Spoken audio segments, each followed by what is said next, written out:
Good afternoon, everyone. And the first item of business this afternoon is portfolio questions. Firstly, on culture and external affairs. And in order to get as many people in as possible, I'd invite members to have short and succinct questions and ministers to have answers to match. Please. Question 1, Rob Gibson. Thank you, Presiding Officer. To ask the Scottish Government how the Youth Music Initiative dovetails with voluntary sector programmes such as Scotland Sings and the Fashion Movement. Cabinet Secretary Fiona Hislop. The Youth Music Initiative is creating career pathways for Scotland's young talent, as well as creating enhanced access opportunities. Many would never have participated in music without the Youth Music Initiative. The Youth Music Initiative continues to operate a successful partnership between Feis na Gael, Feis Ross and Highland Council, delivering 12 weeks per year of introduction to traditional music in all 188 primary schools in the area. This does not duplicate or interfere with existing music provision in schools, and discussions are due to take place between Scotland Sings, the Big Big Sing and Creative Scotland to ensure that young people participating in the Youth Music Initiative projects across Scotland have the opportunity to engage with Scotland Sings. Many thanks. Rob Gibson. I thank the Minister for the answer. Can the Youth Music Initiative learn from the Fashion Movement so that its enthusiasm for its participants can develop the experiences of playing music and music making among teenagers, especially in the difficult S1 and S2 years? Well, intention is to review the Youth Music Initiative, and the terms are still to be agreed on, but one of the things it's likely to focus on is the sustaining participation, particularly I think for the age group that Rob Gibson talks about, how we can identify, share best practice, and the Fashion Movement, given its great success in engaging young people in particular, I think will be very much a lesson to contribute to this exercise, and something that the rest of Scotland I think can learn from. Many thanks. Question 2, Claire Adamson. Thank you, Presiding Officer. To ask the Scottish Government what benefit the 2013 summer festivals have made to the economy of Scotland. Cabinet Secretary Fiona Hislop. Edinburgh's festivals are Scotland's world-class cultural brand with an international reputation and appeal unmatched by any other cultural event in the globe. When the Festivals Forum undertook an impact study in 2011, they found that they generated £261 million of economic impact for Scotland and 5,242 full-time jobs in Edinburgh. The positive results of this year's festivals, for instance, the Fringe has seen a 4.6% increase in tickets issued. The Book Festival's ticket sales were up nearly 6% on 2012, and a further sellout for the Tattoo mean that the economic impacts of 2011 will very likely have been surpassed. Many thanks. Claire Adamson. I thank the Cabinet Secretary for the answer. Does she agree with me that this bodes very well for the numbers of likely visitors to Scotland in the forthcoming year, which will also see the staging of the Ryder Cup, the Commonwealth Games and the Homecoming, all of which should have a hugely positive impact on Scotland? Well, this year we had a fantastic summer in terms of the festivals, in terms of tourist numbers. Looking forward to next year, to 2014, when we host the second year of Homecoming with the Ryder Cup, Commonwealth Games as mentioned, gives us a great opportunity to build on the success of the festivals, which will again be a centre stage, but also with all these additional events, many of which also have cultural elements to them. I think it's a great opportunity, and we're forecasting forecasting in terms of income generated from Homecoming alone. There should be an increase of £44 million as an investment return for events and marketing activity. Many thanks. Question 3, Kenneth Gibson. To ask the Scottish Government what it is doing to boost production of both domestic and foreign films in Scotland. Cabinet Secretary Fiona Hislop. Through Creative Scotland, the Scottish Government is doing much to support the film and television industry in Scotland. This includes supporting the local industry as well as attracting international productions to Scotland. A good example of an Indigenous production is the recently premiered film Sunshine and Leith, set and shot in Edinburgh, which was supported by Creative Scotland. An example of inward investment is the new television series Outlander, which starts shooting soon in Cumbernauld. This is the biggest inward investment in film and television ever secured in Scotland. I've established a working group including Creative Scotland, Scottish Enterprise, Scottish Development International and the Scottish Government to explore further opportunities to develop film and television production facilities in Scotland. Nick Gibson. I thank the Cabinet Secretary for that very positive answer. Over many years, the establishment of a film studio here in Scotland has been mooted. Can she advise the Chamber as to whether we are any closer to that goal? Cabinet Secretary. Well, in terms of the delivery group that I set up, they're currently considering a report evaluating possible sites for a film studio. And this will report back to the delivery group, who will meet again in October and November, to consider next steps. But clearly, in terms of investing in a film studio, we have to take on board the needs and requirements of the film industry themselves. Some of those requirements may be different from different needs and from different companies. We're considering a range of factors in order to take the project forward. But I will update Parliament as we progress. Question 4, Alex Johnston. Question 4, Alex Johnston, do you wish to ask your question?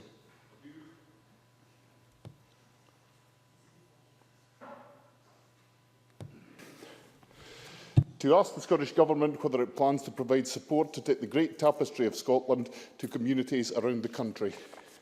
Secretary Fiona Hislop. Presiding Officer, I'm very pleased that we get the opportunity to answer this question. The widespread public enthusiasm for the Great Tapestry of Scotland is evident from the runaway success of the exhibition held here in the Parliament over the past month. In the first 3 days alone, over 9,000 visitors came to see it. The Tapestry is one of the largest community projects running in Scotland, tells Scotland's story in a uniquely exciting and accessible way. I hope as many people as possible have the opportunity to see the Tapestry when it goes on tour shortly.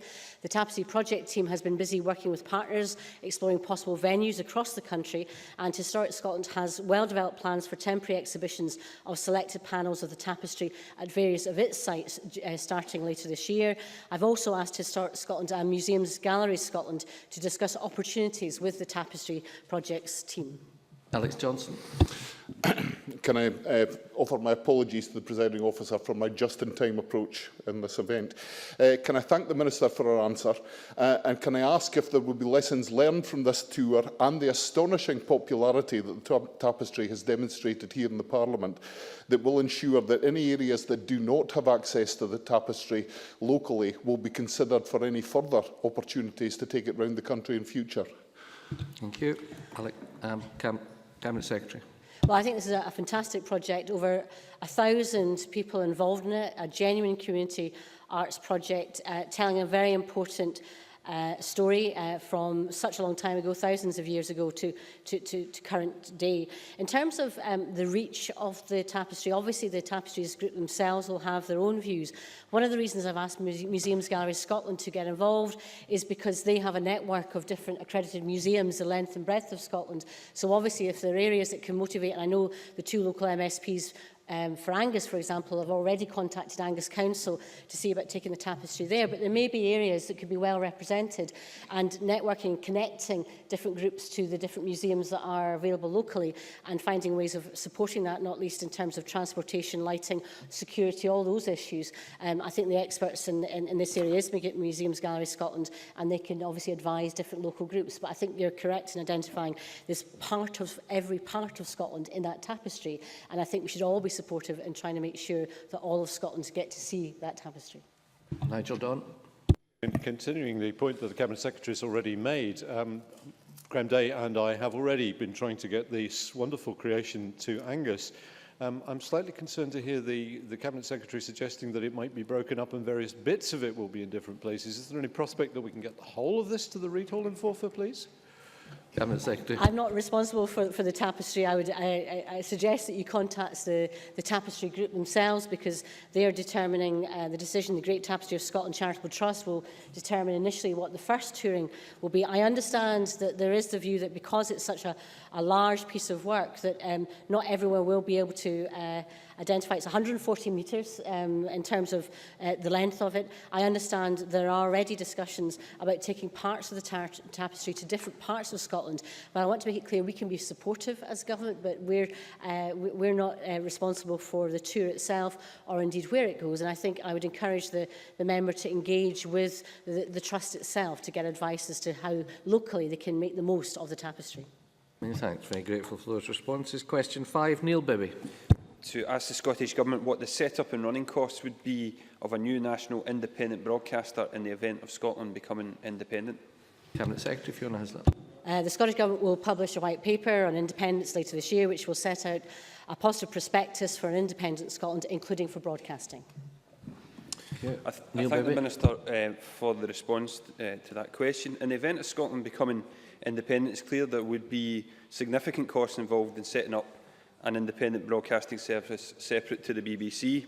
If the SNP are so keen to keep the Queen, the UK pound and other things about Britain, why don't you support keeping the BBC? The SNP support lots of other unions. Why don't you support an entertainment union? People in Scotland value the BBC. What have you got against it? Secretary. Can I say to the member, I've been very supportive of the BBC, indeed, in terms of comments I have made from this chamber in relation to some of the cuts that are taking place and the impacts on BBC Scotland in particular.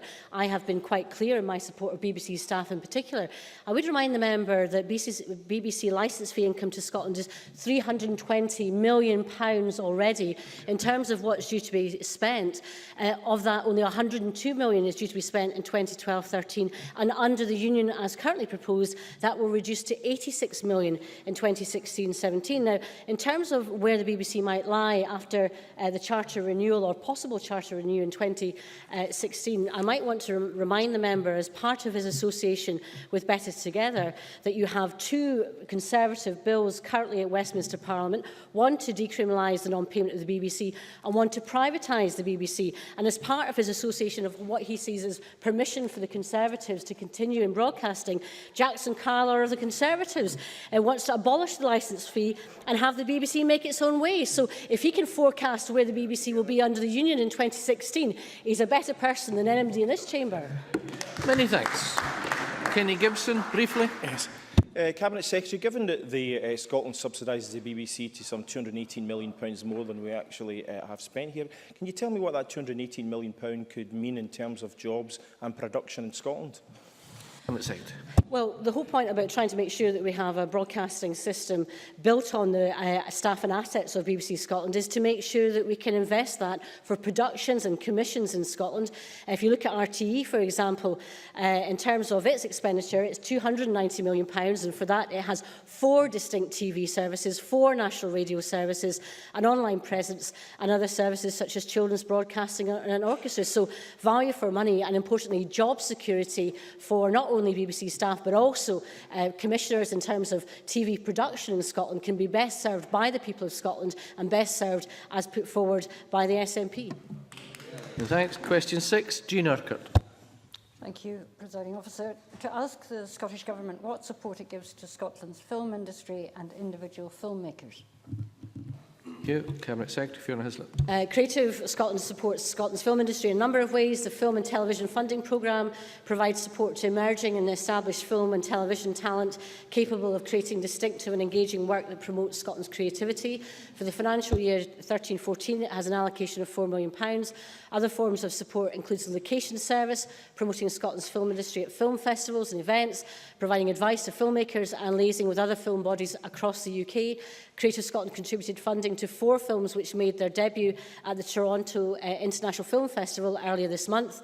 These were Sunshine and Leith, The Railwayman, Under the Skin and Starred Up. Each of these films received £300,000 from Creative Scotland. Jean Urquhart. I thank the Cabinet Secretary for her answer. I'm aware that countries such as Denmark, Norway and Sweden offer more financial support to their industries. For example, the Norwegian Film Institute provides annual state funding of 400 million Norwegian krona, about £41 million, to their industry and has an annual budget of 93 million, about 9.7 million. In the face of global competition... Do you want to pull your microphone towards you, please, Jean? Sorry. In the face of global competition, strong government funding for the film industry is a necessity. Can the Cabinet Secretary comment on what approaches the Scottish Government admires in these countries and what lessons she feels we can learn from our neighbours? Many thanks. Cabinet Secretary. Well, clearly the examples she used of Norway and Denmark have much to offer in terms of their lessons learned and their indigenous film and television production. It's also about good writing as well. I think in terms of if you talk to film producers and television producers, there has to be a good story to tell in terms of the quality of the production, in terms of the writing itself. So it's not just about film and television facilities, it's also the whole stream leading up to the final production. Also, tax credits are very supportive in different countries.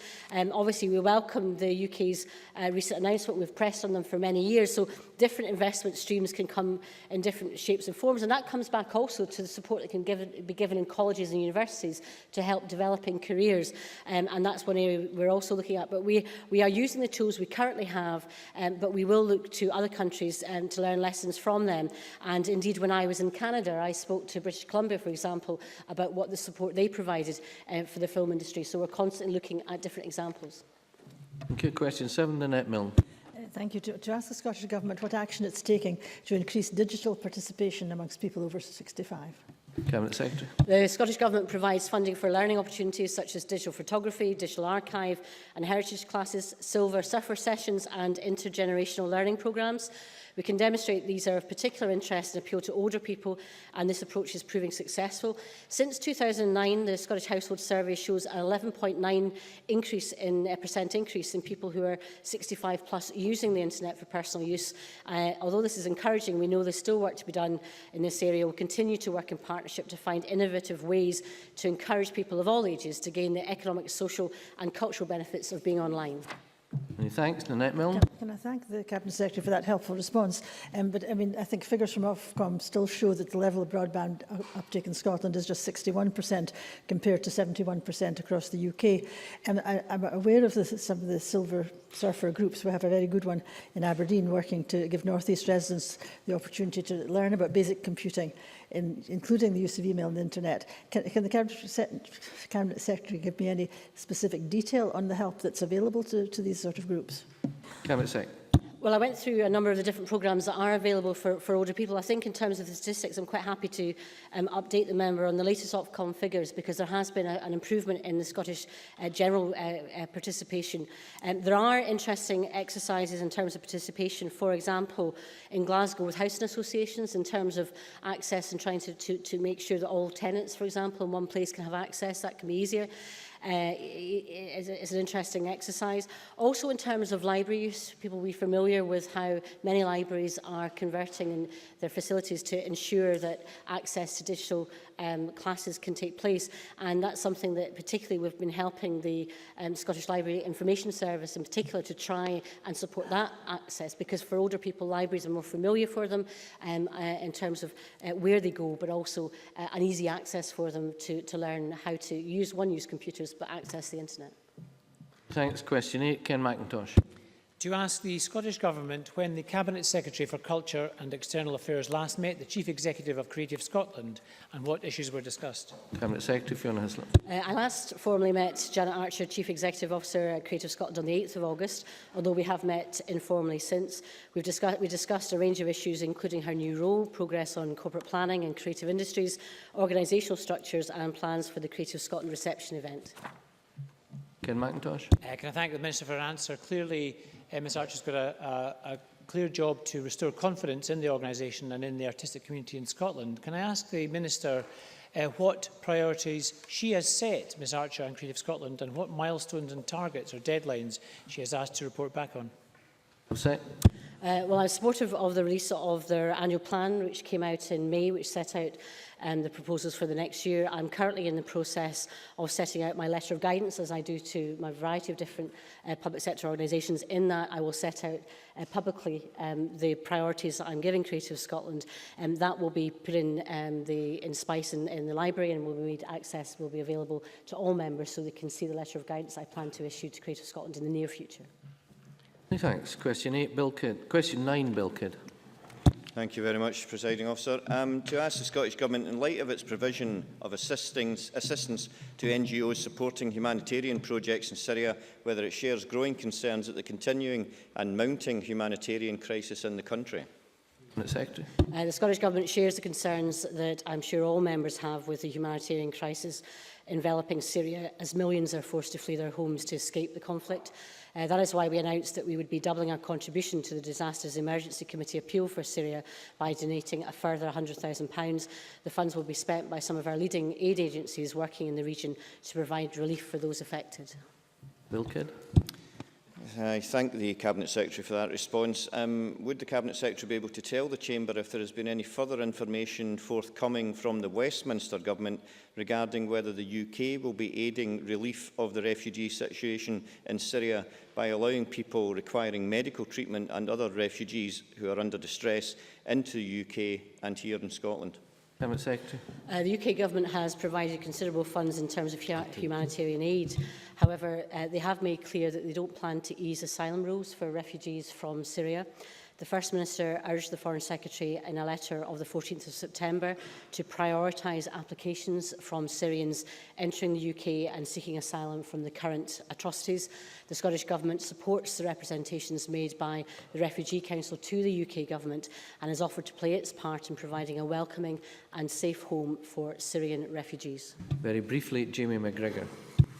Thank you. The Minister will know that the UK Government has committed £400 million to help those affected by the Syrian conflict, the UK's largest ever response to humanitarian crisis. How is the Scottish Government working with the UK Government to ensure the best possible coordination of effort? Cabinet Secretary. Well, my first remarks was to acknowledge the significant contribution by the UK Government to the humanitarian aid effort. The Disasters Committee works in a coordinated way. Our funding has gone to the Disasters Emergency Committee, and the liaison between those agencies at a UK level and in Syria and with other agencies in the area is very important indeed. But I would encourage him to urge the UK Government to think about the consequences for those in the refugee camps, for those that are already those Syrians that are already in Scotland concerned about whether they're leave to remain or whether they will need to return. And it's very important that all agencies across government think about the priorities for the refugees and in particular raise concerns with the UK Government about ensuring that they prioritise applications from Syrians seeking refugee status. Many thanks. And we now move to portfolio questions on infrastructure, investments and cities. Question 1, Claudia Beamish. Thank you, Presiding Officer. Microphone. Thank you. To ask the Scottish Government to what extent the national indicators used in the National Performance Framework feed into decisions relating to its investment commitments. Secretary Nicola Sturgeon. Over the next 2 years, we will ensure that we are well equipped to deliver the outcomes and objectives as set out in the Programme for Government, the Government's Economic Strategy and the National Performance Framework. Our draft budget sets out our proposals for using our resources to deliver the Scottish Government's purpose, sustainable economic growth. We will invest to support recovery, create jobs, boost housing and continue progress towards a low-carbon economy. We will provide record numbers of apprenticeships, support small businesses, deliver free higher education and protect household incomes through the social wage and the continuing council tax freeze. Claudia Beamish. I thank the Cabinet Secretary for that answer. Considering that one of the national indicators used in the framework is, I quote, to improve access to suitable housing options for those in housing need, can the Cabinet Secretary give details of what the Scottish Government measures are in place and planned to ensure that new build housing is suitably energy efficient to enable new owners and residents to live comfortably and for the Scottish Government to tackle fuel poverty? Cabinet Secretary.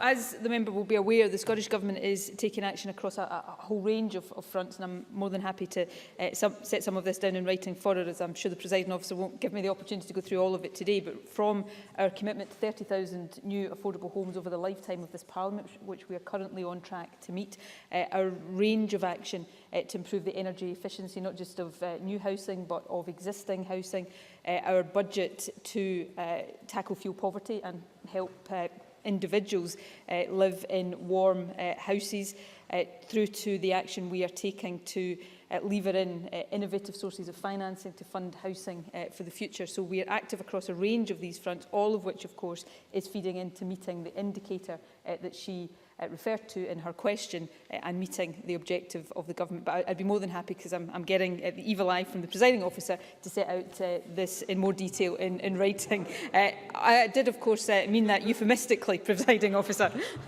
Thank you for that comprehensive answer. Question 2, Stuart Stevenson.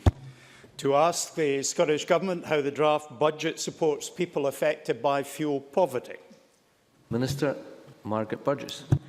The Cabinet Secretary for Finance, Employment and Sustainable Growth announced the Scottish Government spending plans for 2014-15 and 2015-16 on Wednesday, 11 September. For fuel poverty, he announced a budget of £79 million in both years.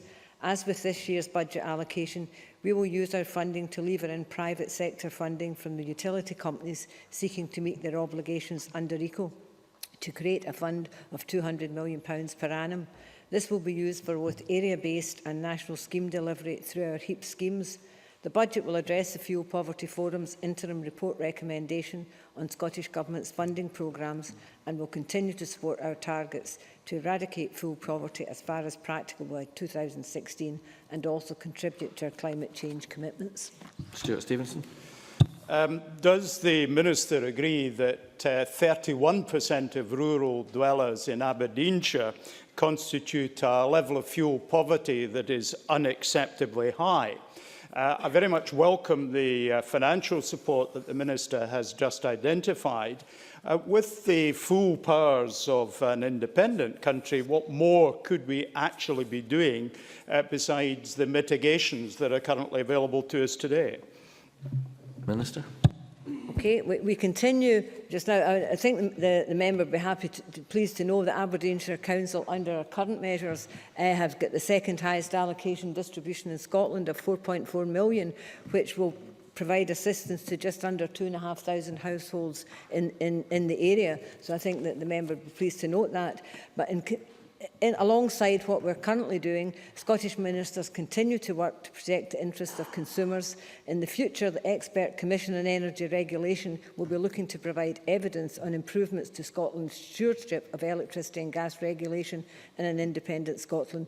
The Commission will provide advice on ways in which an independent Scotland can promote fairer, more affordable energy prices, with the need to address fuel poverty and measures to improve energy efficiency.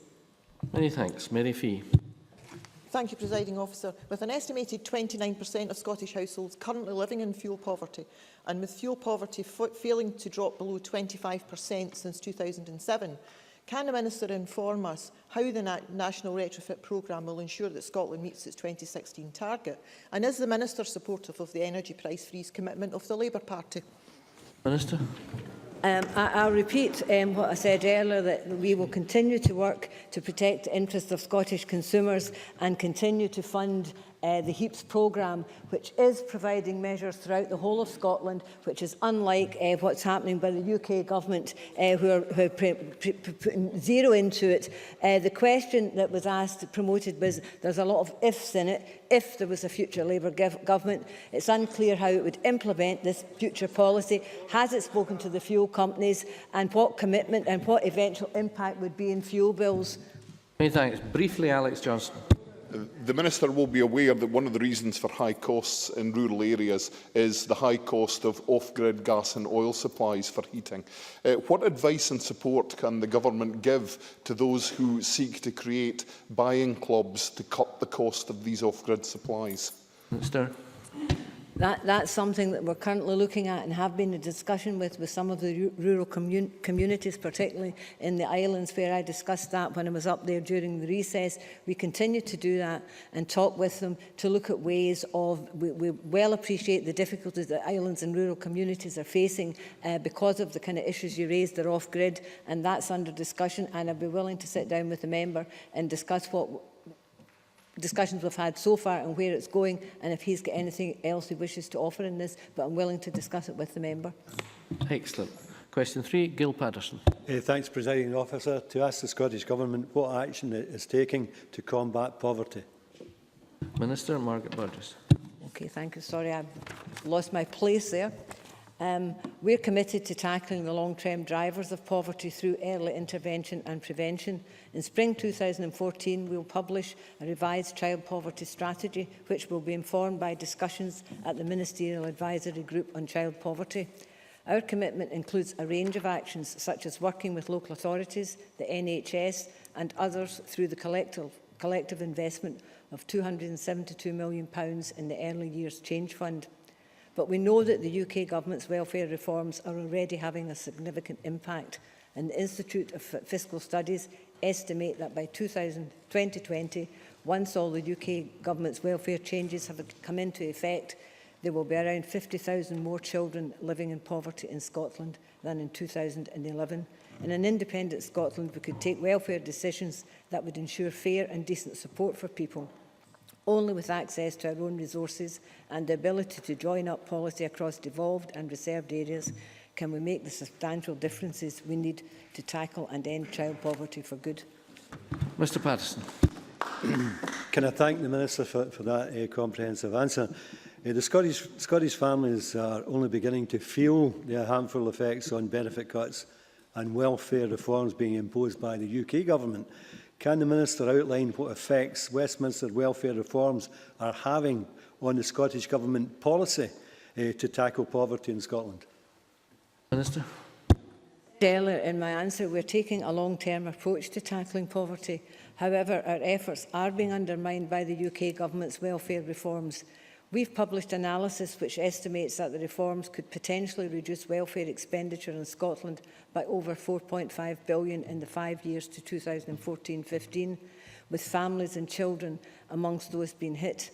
The reforms include changes to child tax credit and working tax credits, which primarily affect couples with children who will on average be £700 a year worse off. So mitigating the full impact of these cuts will not be possible. The solution is for the Scottish Parliament to have full control over welfare so that it can put in place policies which benefit the people of Scotland. Jackie Bailey, briefly. The Minister will be aware of the increasing number of people using food banks. Could I ask her what action the Scottish Government is currently taking to monitor that increased usage, whether it plans to publish official statistics and what assistance she can outline that the Government provides for food banks? Minister. The Scottish Government has, as the member will be aware, has the Scottish Welfare Fund, which we are currently set up of £33 million, which should assist people struggling in food poverty. At the moment, we haven't got statistics on food banks, but it is part of the overall monitoring process of the welfare reforms, because with welfare reform coming in, with the bedroom tax, all the issues there, we have to look at what people are not managing to afford because of those reforms, and it's something that we will be monitoring. But we are looking at the Scottish Welfare Fund to ensure that every penny in that welfare fund is used by people who need it most, and that's many of those will be in food poverty. Many thanks. Question 4 has not been lodged for entirely understandable reasons. Question 5 has been withdrawn, again for similarly understandable reasons. Question 6, David Torrance. Thank you, Presiding Officer. To ask the Scottish Government how it plans to make rail travel more attractive under a 2014 franchise renewal. Minister Keith Brown. Investment in the existing franchise has resulted already in increased passenger numbers, reduced journey times and less cancellations due to rolling stock or infrastructure failures. We aim to build on this success, and following public consultation, the new franchise agreement will stipulate continued investment to improve and replace dated rolling stock, provide an overall improved passenger experience, better utilisation of the network, improved connectivity and the operation of a more environmentally friendly service. Returns. I thank the Minister for his answer. Scotland has a beautiful landscapes and scenery attractive to cyclists. Finding space on a train to get there is often difficult. Some of our commuter routes are particularly busy and passengers have to stand. Flexible sections for bikes, wheelchairs, buggies or fold-down seats and running extra or double-decker trains solve these issues elsewhere. What can operating companies offer to address these problems? Minister. In the specification for the next franchise, which I'll be publishing towards the end of this year, bidders will be required to provide rolling stock sufficient to meet anticipated passenger demand, and new trains will provide an increase in capacity. For example, on the Edinburgh to Glasgow route, facilities such as space for cycles and buggies and tip-up seats are already provided on many of ScotRail's trains, and those will continue to be provided on new trains. I also recognise, as the member suggests, the appeal and the potential both for recreational cyclists and mountain bikers that are marvellous scenic countryside offers, and accordingly I'll be requiring bidders to come forward with plans that will enable many more bicycles to be conveyed to destinations served by, for example, the West Highland Line and the Borders Line. We have to do more as a nation to be more cycle-friendly and recognise the benefits that cycling offers for our health, our general well-being, and also to see if we can help improve the economy even further of Scotland. Mark Griffin. Rail travel under the new franchise has the potential to be more attractive in the Central Belt due to Egypt. It will be significantly less attractive, though, during construction if the Winchborough Tunnel is closed.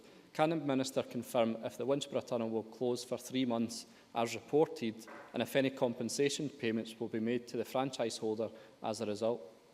Minister. Can I say I have tried to answer this question before for the member, and he's written a parliamentary question, a written question, which I'm providing a full answer to the points that he raises. I did say before, though, that in relation to Egypt, and as far as it relates to the new franchise, obviously we want to try and minimise any disruption which takes place. It's not in anybody's interest to do that. There's quite a substantial amount of work needing to be done to make sure that disruption is minimised. But as I say, I can give my full response in the parliamentary question that he's written to me with. Many thanks. Question 7, Chick Brodie. Thank you, Presiding Officer. To ask the Scottish Government what discussions it has had with Scotland's airports regarding an aviation strategy for Scotland. Minister Keith Brown. The Scottish Government has been regularly engaging with stakeholders to ensure that we are supporting them effectively to achieve our common aim of improving Scotland's connectivity. Brodie. I thank the Minister for his answer. The Westminster Government has established the Davis Commission to look at airport strategy, particularly in the south east of England, from 2016 onward.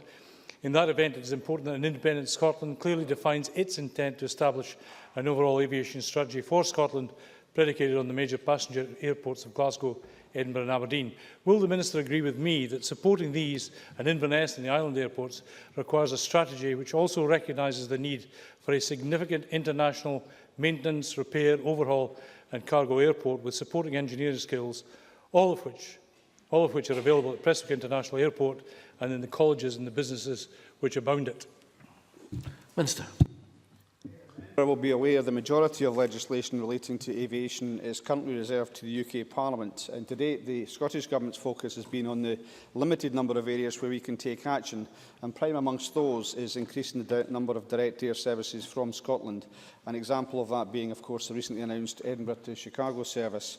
Should Scotland become an independent country, then we would have the power, of course, to establish a more wide-reaching aviation strategy which takes account of the particular needs of Scottish aviation and the people of Scotland. And I would expect any such strategy to recognise and support ancillary services of the type provided at Prestwick, and, of course, to have a much more amenable process for APD, which we've campaigned with the UK Government to change for a number of years now. Many thanks. Question 8, Dr Elaine Murray. Thank you, Presiding Officer. To ask the Scottish Government whether it plans to introduce measures to improve the safety of the A76 between Dumfries and Kirkconnell. Minister Keith Brown. Transport Scotland carried out a route accident reduction plan study along the entire length of the A76 trunk road from Kilmarnock to Dumfries. A number of road safety measures were recommended, including between Dumfries and Kirkconnell, and these included surfacing, signing, lining and bend assessments, and were completed in March this year. There are no plans to introduce further measures, and Transport Scotland will continue, of course, to monitor the safety performance of the route. Dr Murray. Thank you, the Minister, for his reply. The Minister will be aware that an improvement scheme to the A76 at Ellisland was scrapped in 2010 on the basis of cost. And I wonder if he can advise which of the safety measures which have been implemented following the review by Transport Scotland have been implemented along this section of the A76, which would have been covered by the former Ellisland improvement scheme. Minister. I've mentioned some of the measures which we've taken along that route generally already, but in addition to that, some of the aspects of the Ellisland project, which was scrapped, have been taken forward in relation to bus shelters and so on. They've been taken forward with Swestrans and Dumfries and Galloway Council. And as things stand, we await, in relation to the caravan park near Courthill, we're also waiting for Swestrans and Dumfries and Galloway to come back to provide an update on possible solutions. So further work will be being done in that area, but as I say, we await the response from Dumfries and Galloway Council and Swestrans. Thank you. We'll squeeze in question 9 if everyone can be succinct. Annabel Ewing, please. Thank you, Presiding Officer. To ask the Scottish Government what action it is taking to mitigate the impact of welfare reforms. Minister. We're doing all we can within current power and resources to mitigate the worst impacts of welfare reform. And this includes £7.9 million for frontline advice and support services, £9.2 million to bring the Social Scottish Welfare Fund up to £40 million to protect people against the UK Government's 10% cut in the council tax benefit, and £20 million to enable local authorities to supplement discretionary housing payments. Over the period, we'll spend at least £224 million, plus While this will help the damaging effects of welfare reforms, the solution is for the Scottish Parliament to have control over all welfare matters. Many thanks. Annabel Ewing. I thank the Minister for her answer. And with respect to the council tax reduction scheme, can the Minister confirm how many people will benefit from this scheme introduced by the Scottish Government, including figures for the number of pensioners and also for the number of women? Minister, briefly, please. Okay, the figures are 560,000 people in Scotland who were previously receiving council tax benefit. That includes 2,900 households with one person over 65 and over 2,800 single female households, of which 85,000 have a dependent child. Many thanks. And we now move to the next item of business, which is a debate on motion number 7791 in the name of Margaret